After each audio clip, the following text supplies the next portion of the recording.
Hello friends, आज हम tally ERP9 में अकाउंटिंग टर्मिनोलॉजी सीखेंगे। सबसे पहले आपको यहाँ पे दिया है व्हाट इज अकाउंट। अकाउंट यानी क्या, आपको अकाउंट की डेफिनेशन दी हुई है, लिखा हुआ है यहाँ पे अकाउंट यानी कि systematically development and analysis of information about the economic affairs of an organization. The actual recording and summarizing of financial transaction is known as a bookkeeping. इसका मतलब ये रहता है कि बिजनेस और फर्म की सारी ट्रांजैक्शन को सिस्टमेटिकली वे में एक बुक में मेंटेन करना, जिससे हम कंपनी की सारे डिटेल जान सके और एनालाइज कर सके कि कंपनी की फाइनेंशियल पोजीशन क्या है, weather company in future profit करेगी या लॉस करेगी, या कौन सा फीचर है जो हम ऐड करके कंपनी के प्रॉफिट में इंक्रीमेंट ला सकते हैं, और इन फ्यूचर हम कंपनी के ऑडिट के लिए इस थिंग यानी कि बुक को यूज़ कर सकते हैं। और बहुत सारी थिंग्स हैं जो हम अकाउंट के बेस पे देख सकते हैं। इसके बाद आपको यहाँ पे दिया है अकाउंटिंग टर्मिनोलॉजी। बहुत सारे वर्ड है आपको यहाँ पे अकाउंट के रिलेटेड। सबसे पहले आपको यहाँ पे अकाउंटिंग वर्ड्स में हम आज पढ़ेंगे कैपिटल। कैपिटल मीन्स कि कंपनी का प्रोपराइटर जब कंपनी के अंदर कैश या फिर एनी काइंड्स लाता है बिजनेस स्टार्ट करने के लिए, जिसे कहते हैं कैपिटल।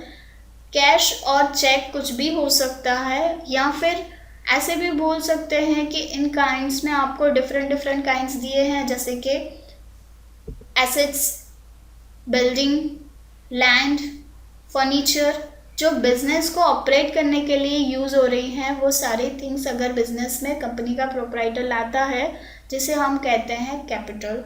उसके बाद हम पढ़ेंगे लायबिलिटीज़। लायबिलिटीज़ यानी कि क्या, कि बाहर का कोई पर्सन जिससे हमने बिजनेस के अलावा का बाहर का कोई पर्सन है जिससे हमने गुड्स परचेज किए हैं क्रेडिट पे बिजनेस को चलाने के लिए, जिसे हम कहते हैं लायबिलिटीज़, यानी कि हम क्रेडिट बेस पे बाहर के पर्सन से हमने गुड्स लिए हैं बिजनेस के लिए। उसके बाद लायबिलिटीज़ में आपको दो ऑप्शंस दिए हैं, आप देख सकते हो यहाँ पे लॉन्ग टर्म लायबिलिटीज़ और short term liabilities. Long term liabilities that means कि जो लायबिलिटी 1 साल से ज़्यादा के लिए होती है उसे हम कहते हैं लॉन्ग टर्म लायबिलिटीज़। उसके बाद है short term liabilities. Short term liabilities यानी कि जो लायबिलिटीज़ 1 साल या 1 साल के कम यानी 1 साल से कम पीरियड के लिए होती हैं, उसे कहते हैं short term liabilities. Long term liabilities का हम एक एग्जाम्पल देखेंगे जो है फर्नीचर। अगर हमने किसी पर्सन के पास से यानी कि किसी वेंडर के पास से फर्नीचर परचेज किया है on a credit base for 2 years, और हमें हर महीने या फिर साल के कुछ टाइम में हमें रेंट देना रहता है, तो वो कहलाता है लॉन्ग टर्म लायबिलिटीज़। उसके बाद है short term liabilities. Short term liabilities में रहता है, यहाँ पे आपको डिफरेंट लायबिलिटीज़ दी है, जिसमें है बिल्स पेबल, BOD, क्रेडिटर्स। ये शॉर्ट टर्म लायबिलिटीज़ में इंक्लूड होते हैं, क्योंकि हमने क्रेडिटर्स के पास से गुड्स लिए हैं तो वो उसको हमें पेमेंट करनी रहती है, तो वो पेमेंट पीरियड डिसाइडेड होता है क्रेडिटर्स के ऊपर, क्रेडिटर हमें कितने टाइम पीरियड के लिए गुड्स दे रहे हैं। उसके बाद हम सीखेंगे एसेट्स। एसेट्स यानी क्या, कि बिजनेस को कंटिन्यू करने के लिए हमें जो थिंग्स चाहिए, यानी कि जो पर्टिकुलर प्रॉपर्टी और लीगल राइट्स चाहिए, उसे कहते हैं हम एसेट्स, जो वैल्यूएबल रहती है लेकिन हम उसे सेल करने के लिए नहीं लाते, तो वो कहलाती है फिक्स्ड एसेट्स।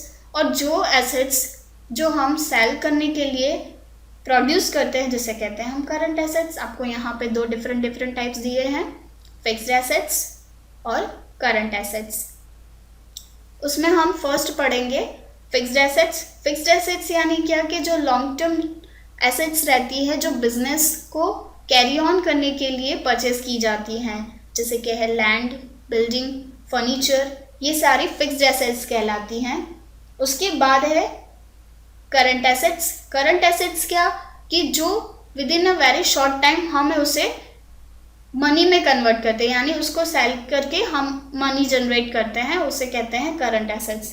करंट एसेट्स में डेटर है, बिल्स रिसीवेबल है, ये सारे करंट एसेट्स कहलाते हैं। हमने किसी को गुड्स सोल्ड किए हैं ऑन ए क्रेडिट बेस, तो हमें शॉर्ट टाइम में उनसे अमाउंट लेनी रहती है, तो उसे कहते हैं करंट एसेट्स। उसके बाद हम पढ़ेंगे डेटर्स। डेटर्स मीन्स हमने किसी पर्सन को गुड्स सेल किए हैं क्रेडिट बेस पे, उसे कहते हैं हम डेटर्स। उसके बाद आपको दिया है नेक्स्ट टर्मिनोलॉजी है क्रेडिटर्स। क्रेडिटर्स मीन्स जिस पर्सन के पास से हमने गुड्स परचेज किए हैं ऑन द क्रेडिट बेस, उसे कहते हैं हम क्रेडिटर्स। उसके बाद आपको नेक्स्ट टर्मिनोलॉजी दी है एक्सपेंस। एक्सपेंस मीन्स कि कंपनी के प्रोडक्शन के लिए, यानी कंपनी के गुड्स प्रोडक्ट प्रोड्यूस करने के लिए हमें जो भी एक्सपेंसेस करने पड़ते हैं उसे कहते हैं एक्सपेंसेस। एक्सपेंसेस को डिफरेंट 4 पार्ट्स में डिवाइड किया है, direct expense, indirect expense, administrative expense और सेलिंग एक्सपेंस। उसके बाद आपको नेक्स्ट टर्मिनोलॉजी दी गई है इनकम। इनकम दैट मीन्स कि हमने जो फिनिश गुड बनाए हैं, प्रोड्यूस किए हैं, उसे सेल करने के बाद में हमें जो भी इनकम मिलती है उसमें से हम रेवेन्यू डिडक्ट करते हैं और उसके बाद जो फाइनल अमाउंट बचती है उसे हम कहते हैं इनकम। ये सारी हो गई अकाउंटिंग टर्मिनोलॉजी के कुछ वर्ड्स। बाकी के वर्ड्स हम नेक्स्ट ट्यूटोरियल में पढ़ेंगे। Thank you.